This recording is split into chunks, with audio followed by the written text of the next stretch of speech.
जय जाऊ, मी आशिष मगर, स्वागत आहे तुमचं एटीएम गुरु या यूट्यूब चॅनलवर। आणि सगळ्यात महत्त्वाचा विषय, भावा पाहायचा की नाही छावा। तर मित्रांनो, छावा हा चित्रपट येत्या 14 फेब्रुवारीला भारतामध्ये प्रदर्शित होत आहे। चित्रपटाचा मोठा गाजावाजा झालेला आहे, पण स्वतः संभाजीराजेंनी म्हणजे आता सध्या संभाजीराजेंनी या चित्रपटामध्ये भूमिका केलेली आहे, छोटीशी का होईना, पण तरी सुद्धा स्वतः छत्रपती संभाजीराजांनीच या चित्रपटाला आता विरोध दर्शवलेला आहे। त्यांचं असं मत आहे की या चित्रपटामध्ये संभाजीराजांना नाचताना दाखवलेलं आहे आणि त्याच्यामुळे हा चित्रपट आता प्रदर्शन होऊ देणार नाही। म्हणजे मूळ मुद्दा असा आहे की छत्रपती संभाजीराजे जे शिवाजी महाराजांचे पुत्र आहेत, त्यांना म्हणजे त्यांच्या आयुष्यामध्ये संघर्ष हा 5वीला पूजलेला आहे। ते जिवंत असताना सुद्धा संघर्ष त्यांच्या 5वीला पूजलेला होता आणि त्यांच्या मृत्यूनंतर सुद्धा त्यांची अनेक पद्धतीने बदनामी करण्यात आलेली आहे। या बदनामीमध्ये कोण आहेत तुम्हाला माहिती आहे? अगदी महाराष्ट्र भूषण म्हणजे पुरस्कार विजेते बाबासाहेब पुरंदरेंपासून तर जेम्स लेन प्रकरणामध्ये भांडारकर संस्था असेल किंवा ह्या सगळ्या गोष्टी ज्या होत्या, जे छत्रपती शिवाजी महाराज आणि छत्रपती संभाजी महाराजांची बदनामी पहिलेपासून करत आलेले आहेत। यामध्ये स्वातंत्र्यवीर सावरकर सुद्धा मागे नाहीत। त्यांनी सुद्धा आपल्या 7 सोनेरी पान पुस्तकामध्ये काकतालीय न्यायानं राजा झालेला म्हणून छत्रपती शिवाजी राजांचा उल्लेख केलेला आहे। म्हणजेच हे सगळे लोक छत्रपती आणि शिवाजीराजे असो किंवा छत्रपती संभाजीराजे असो, हे हयात असताना असो की त्यांच्या हयातीनंतर म्हणजे मृत्यूनंतर असो, त्यांच्या बदनामीसाठी नाही ते प्रयत्न करत असतात। आणि आज पुन्हा एकदा छावा चित्रपटाच्या निमित्ताने हे प्राकर्षाने जाणवते की संघर्ष हा छत्रपती संभाजीराजांना 5वीला पूजलेला आहे। मूळ मुद्दा असा आहे की हा चित्रपट पाहायचा की नाही। या चित्रपटावर काही महत्त्वाचे आक्षेप घेण्यात आलेले आहेत। त्यामध्ये छत्रपती संभाजीराजांनी म्हणजे सध्या जे छत्रपती शिवाजी महाराजांच्या घराण्याचे जे वारस आहेत गादीचे कोल्हापूरच्या, तर त्यांनी असा एक आक्षेप घेतलेला आहे की या चित्रपटामध्ये छत्रपती संभाजीराजांना नाचताना दाखवलेला आहे। त्याचबरोबर छत्रपती संभाजीराजांच्या पत्नी म्हणजे महाराणी म्हणजे येसूबाई यांना सुद्धा काय केलेलं आहे तर नाचताना दाखवलेलं आहे। आणि अशा पद्धतीने छत्रपती संभाजीराजे असतील किंवा त्यांच्या महाराणी म्हणजे पत्नी असतील, यांना नाचताना दाखवणं हे काही छत्रपती संभाजीराजांच्या इतिहासाला शोभण्यासारखं नाही आणि म्हणून हा चित्रपट आपण प्रदर्शित होऊ देणार नाही, असं छत्रपती संभाजीराजांनी म्हटलेलं आहे। याचबरोबर या चित्रपटावर आणखी काय काय आक्षेप आहेत तर दुसरा एक आक्षेप असा घेतला जातोय की या चित्रपटामध्ये हिंदू आणि मुस्लिम यांच्यामध्ये द्वेष निर्माण करणारं काहीतरी आहे। तिसरा आक्षेप या चित्रपटावर काय आहे तर की याच्यामध्ये जी विकी कौशलनी जी भूमिका केलेली आहे संभाजीराजांची, तर संभाजीराजांच्या भूमिकेला त्यांनी व्यवस्थित न्याय दिला नाही, त्यांनी ओव्हर ऍक्टिंग केलेली आहे असं काही लोकांचं म्हणणं आहे। त्याच्या पुढे जाऊन काही लोकांचं असं म्हणणं आहे की या चित्रपटातील जे गाणं दाखवलेलं आहे ज्याच्यामध्ये छत्रपती संभाजीराजे नाचत आहेत, इथे बॅकग्राऊंडमध्ये जे म्युझिक दाखवलेलं आहे ते म्युझिक A.R. रहमान यांचं आहे आणि म्हणून हा चित्रपट आम्ही प्रदर्शित होऊ देणार नाही। याच्या पुढे काही लोकांचं असं म्हणणं आहे की या चित्रपटामध्ये एक वाक्य आहे, त्याच्यामध्ये असं म्हटलेलं आहे की ही श्रींची इच्छा, स्वराज्य व्हावे हीच श्रींची इच्छा, त्याच्यामध्ये हिंदवी शब्दच नाही आहे आणि म्हणून या सगळ्या वेगवेगळ्या कारणामुळे म्हणजे छत्रपती संभाजी राजांच्या इतिहासावर आधारलेला हा जो छावा चित्रपट आहे तो भारतामध्ये आता विरोध दर्शविला जात आहे, भारतात प्रदर्शित होऊ दिला जाणार नाही असं काही संघटनांचं आणि स्वतः छत्रपती शिवाजी महाराजांचे वारसदार असलेले म्हणजे त्यांच्या घराण्याचे वारसदार असलेले छत्रपती संभाजीराजे यांनी सुद्धा असं म्हटलेलं आहे। आता मूळ मुद्दा असा आहे की खरंच चित्रपट हा पाहावा की नाही आणि तो प्रदर्शित व्हावा की नाही। तर छत्रपती संभाजीराजांचं जे बलिदान आहे, त्यांचा जो पराक्रम आहे, त्यांचं जे शौर्य आहे ते जगात म्हणतोय मी, जगात या संपूर्ण पृथ्वी तलावर या शौर्याला या त्यागाला तोड नाही आणि त्याच्यामुळे त्यांचा हा त्याग आणि हे जे त्यांचं शौर्य आहे ते अजूनपर्यंत तरी इथल्या जनमानसापर्यंत पोहोचलेलं नाही, सामान्य लोकांपर्यंत पोहोचलेलं नाही। ते या चित्रपटाच्या माध्यमातून महाराष्ट्राच्या बाहेर सुद्धा म्हणजे संपूर्ण भारतभर आणि हे भारतभरच नव्हे तर जगभर पोहोचण्याची एक मोठी संधी छावा या चित्रपटाच्या निमित्तानं उभी राहिलेली होती किंवा आहे। पण हे सगळे आक्षेप आल्यामुळे आता पुढे काय, हा चित्रपट खरंच पाहायचा की नाही, कारण छत्रपती संभाजीराजे संपूर्ण भारतासमोर जगासमोर जाणार आहेत, पण ते वास्तववादीत जाणार आहेत की त्यांच्यामध्ये काहीतरी वेगळेच पद्धतीने त्यांची पुन्हा एकदा चुकीची भूमिका समाजासमोर जाणार आहे, हे आपल्याला या व्हिडिओतून पाहायचे। व्हिडिओ पाहण्यापूर्वी तुम्ही अजूनपर्यंत एटीएम गुरु या चॅनलला सबस्क्राइब केलं नसेल तर पहिले सबस्क्राइब करून घ्या। सगळ्यात महत्त्वाचं म्हणजे एटीएम गुरु नावाचं आपलं इंस्टाग्राम चॅनल आहे, त्याच्यावर सुद्धा आपण इथं जिथं छोटे छोटे मेसेजेस द्यायचे असतात किंवा काहीतरी कमी शब्दात सांगायचं असतं अगदी अर्ध्या ते 1 मिनिटात, तिथं आपण ते टाकत असतो, म्हणून ते इंस्टाग्राम चॅनलला सुद्धा फॉलो करून ठेवा, ठीक आहे। तर मूळ मुद्दा आहे की या चित्रपटावर घेतलेले आक्षेप, आता या आक्षेपाचं आपण एकाएकानं निराकरण पाहूया। सगळ्यात महत्त्वाचं काय, याच्यामध्ये असं म्हटलेलं आहे की विकी कौशल यांनी ओव्हर ऍक्टिंग केलेली आहे। बघा, मेन मुद्दा आहे की छत्रपती संभाजीराजांचा डान्स किंवा राणी साहेबांचा म्हणजे छत्रपती संभाजीराजांच्या पत्नीचा डान्स, हा जो डान्स दाखवलेला आहे तो डान्स योग्य की अयोग्य हे सुद्धा आपल्याला पाहायचे, पण ते आपण शेवटी पाहणार। सुरुवातीला काही म्हणजे मुद्दे आपण दुसरे घेऊयात।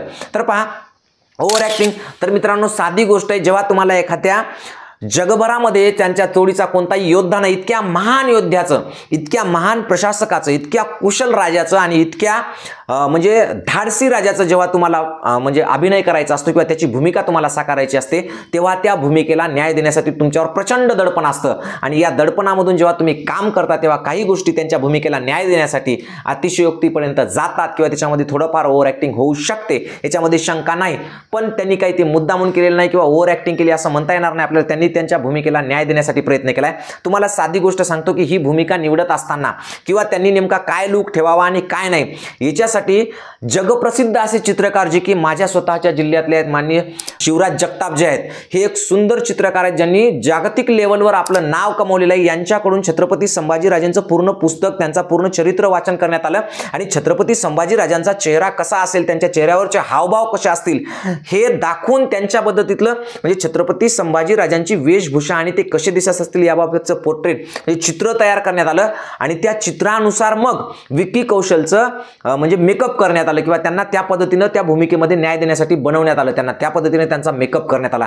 म्हणून शिवराज जगताप सरांचं सुद्धा मला इथं खूप कौतुक वाटतं की मराठवाड्यातल्या दुष्काळी भागातून आणि अत्यंत जिथं कोणत्याही प्रकारच्या सोयी सुविधा उपलब्ध नाहीत चित्रकलेसाठी किंवा अशा गोष्टीसाठी, तिथून शिवराज जगताप यांनी इतक्या सुंदरतेनं चित्रकलेच्या सृष्टीमध्ये आपलं नाव केलेलं आहे आणि ते त्यांनी इथं साकारलेलं आहे. याच्या पुढचा महत्त्वाचा मुद्दा काय आहे तर याच्यामध्ये असं म्हटलं जातं की A.R. रहमान यांचं याच्यात म्युझिक वापरलं. मग म्युझिक वापरलं तर काय झालं भावांनो, A.R. रहमान काय लहानसहान कलाकार आहे का? एवढा मोठा कलाकार आहे ज्याला ऑस्कर पुरस्कार भेटलेला आहे, गोल्डन ग्लोब भेटलेला आहे, एवढे मोठमोठे पुरस्कार, इंटरनॅशनल लेवलचे सर्वोच्च पुरस्कार भेटलेल्या माणसांनी जर छत्रपती संभाजीराजांच्या छावा चित्रपटामध्ये काही गाण्यामध्ये किंवा इतर बॅकग्राऊंडमध्ये म्युझिक दिलं असेल तर ती अभिमानाची बाब आहे. कारण चित्रपटच तेवढा ब्लॉकबस्टर तेवढा मोठा होणार आहे.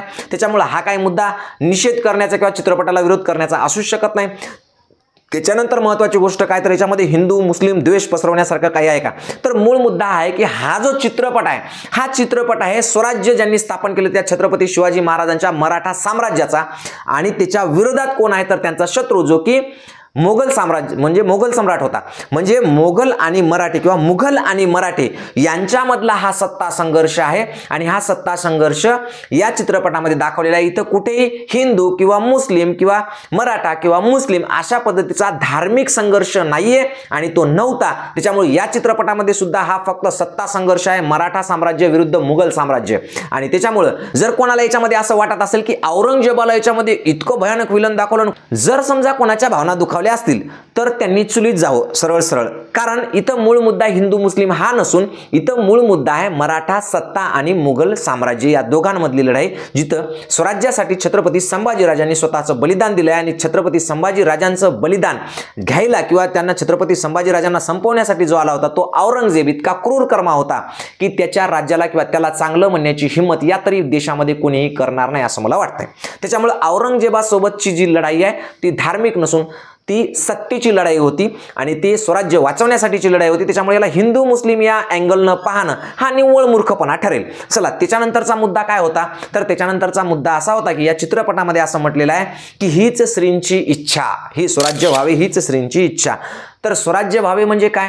स्वराज्य कोणाचं होतं तर स्वराज्य इथल्या मराठवाड्यातल्या 18 पगड जाती जमातींचं होतं, मराठ्यांचं होतं. त्याच्यामुळे ते मराठ्यांचं स्वराज्य असणार आहे, त्याच्यामध्ये काय वेगळं असणार नाही. म्हणून अशा फालतू बारीक सारीक गोष्टी जर काढून बसलो आपण तर चित्रपट हा शेवटी व्यवसाय असतो, त्याच्यामधून पैसे कमवायचे असतात, त्याच्यामधून सगळ्या बिझनेस करायचा असतो. त्याच्यामुळे याच्यामध्ये काही गोष्टी कमी जास्त मसाला ह्या सगळ्या गोष्टी येत असतात.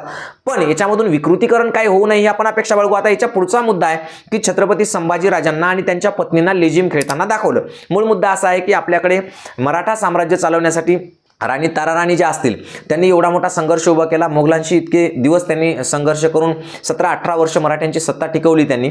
मग अशा राणींचा इतिहास मराठा साम्राज्यात असताना एखाद्या राणीला नाचताना दाखवणं हे थोडंसं कोणालाही संयुक्तिक वाटणार नाही की ते आवडणार नाही. पण मूळ मुद्दा असा आहे मित्रांनो, याच्यामध्ये सुद्धा जर तुम्ही पाहिलं असेल तर ते एक लेझिम खेळताना दाखवलेलं आहे. ठीक आहे, जर समजा दिग्दर्शक असतील किंवा ते चित्रपटाची निर्मिती जे कोणी केलेली असेल त्यांना जर वाटत असेल की याच्यामध्ये काही कमी जास्त असेल तर तो सीन काटला तरी हरकत म्हणत नाही, पण मूळ मुद्दा असा आहे की याच्यामध्ये लेझिम खेळताना दाखवले, म्हणजे राणीसाहेबांना नसतंही दाखवलं तर चाललं असतं, किंवा संभाजीराजांना सुद्धा लेझिम खेळताना दाखवले, कदाचित हे गाणं नसतंही दाखवलं तर चाललं असतं, पण चित्रपट आहे त्याच्यामध्ये मसाला असावा लागतो, म्युझिक असावं लागतं म्हणून कदाचित टाकला असेल, पण याच्यापेक्षा जास्त त्याच्यामध्ये काही नसावं ही अपेक्षा आहे आणि तसंच निर्मात्यांनी सुद्धा त्याच्यात करू नये. पण एक महत्त्वाचा मुद्दा सांगतो तुम्हाला की छत्रपती संभाजीराजे जे होते ते तरुण वयातच अत्यंत हुशार होते. त्यांनी स्वतःचं साहित्य निर्मिती केली होती, म्हणजेच त्यांनी ग्रंथ रचले होते ज्याच्यामध्ये बुद्धभूषणम असेल किंवा मग ज्याच्यामध्ये आणखी 2 महत्त्वाची पुस्तकं होती. त्या महत्त्वाच्या पुस्तकांमध्ये त्यांनी काय केलं होतं तर एक जे पुस्तक होतं त्यांचं नायिका भेद नावाचं, तर त्या नायिका भेद नावाच्या पुस्तकामध्ये त्यांनी कृष्ण आणि गोपिका यांच्या प्रेमाचं वर्णन केलेलं होतं आणि त्याच्यामधून असं म्हटलं जाते की त्या पुस्तकामधून काही नृत्यांचे प्रकार पुढे उदयास आले किंवा त्या पद्धतीचे कुठे काहीतरी लिखित पुरावे सुद्धा सापडतात की किंवा उल्लेख सापडतो की अशा पद्धतीने या पुस्तकामधून काही नृत्य प्रकार समोर आलेले आहेत. म्हणजेच छत्रपती संभाजीराजांना साहित्याचं खूप चांगलं ज्ञान होतं, त्यांच्या कविताही आहेत, त्यांचे लेखही आहेत, त्यांचे म्हणजे पुस्तकही आहेत, त्याच्यामुळे कदाचित साहित्य प्रकारामध्ये ते असल्यामुळं कदाचित काही डायरेक्टरला त्या पद्धतीने अँगल द्यायचा असेल म्हणून कदाचित त्यांनी काही तसं केलं असेल. तर त्याच्यामुळं या सगळ्या गोष्टी निव्वळ थोतांड आहेत, म्हणून सगळ्या गोष्टींना बाजूला सारून हा चित्रपट सगळ्यांनी थिएटरमध्ये जाऊन पाहिला पाहिजे आणि छत्रपती संभाजीराजांचा इतिहास जो आहे तो संपूर्ण भारतातच नव्हे तर जगात पोहोचला पाहिजे. अजून हा चित्रपट प्रदर्शित झालेला नाही, त्याच्यामुळे याच्यामध्ये नेमकं काय चुकीचं आहे हे सांगता येणार नाही, पण हे जे काही आक्षेप घेतलेले होते हे सगळे आक्षेप मात्र निराधार आहेत. त्याच्यामुळे हा चित्रपट पाहायला प्रत्येकाने जावं. राहिला प्रश्न कोल्हापूरच्या संभाजीराजांचा किंवा संभाजी महाराजांचा, तर संभाजी महाराजांनी जे काही आक्षेप मांडलेले आहेत त्यांचं म्हणणं बरोबर आहे की नाचताना दाखवू नये, पण ती चित्रपटाची गरज असू शकते किंवा बाकीच्या काही गोष्टी असू शकतात आणि त्याच्यातही तो डान्स कोणता आहे किंवा नृत्य प्रकार कोणता आहे, तर लेझिम हे मराठमोळं नृत्य प्रकार आहे, त्याच्यामुळे तो सगळीकडे वापरण्यात येतो. अजूनही आपण दिंडी असेल किंवा इतर कोणते सप्ते असतील त्याच्यामध्ये आपण पालखी वगैरे काढतो, त्याच्यासमोर आपण दिंडीमध्ये किंवा पालखींच्या समोर आपण लेझिम नृत्य करतच असतो. त्याच्यामुळे याच्यामध्ये वेगळं काय वाटून घेण्यासारखं नाही, पण तरी सुद्धा शक्य असेल तर नृत्य प्रकार वगैरे जे आहेत ते थोडेसे कट केले किंवा ते डायलॉग किंवा तेवढा जर नृत्याचा आविष्कार जर त्याच्यातून काढून टाकला तरी चालेल. पण हा चित्रपट प्रत्येकाने पाहायला पाहिजे आणि छत्रपती संभाजीराजांना जगासमोर आपण ताकदीनं मांडलं पाहिजे, एवढी मी तुम्हाला कळकळीची विनंती करतो. आणि सगळ्यात महत्त्वाचं म्हणजे तुम्ही जर अजूनही ATM गुरु चॅनल सबस्क्राईब केलं नसेल तर ते करण्याची विनंती करतो आणि थांबतो. जय जिजाऊ, जय शिवराय.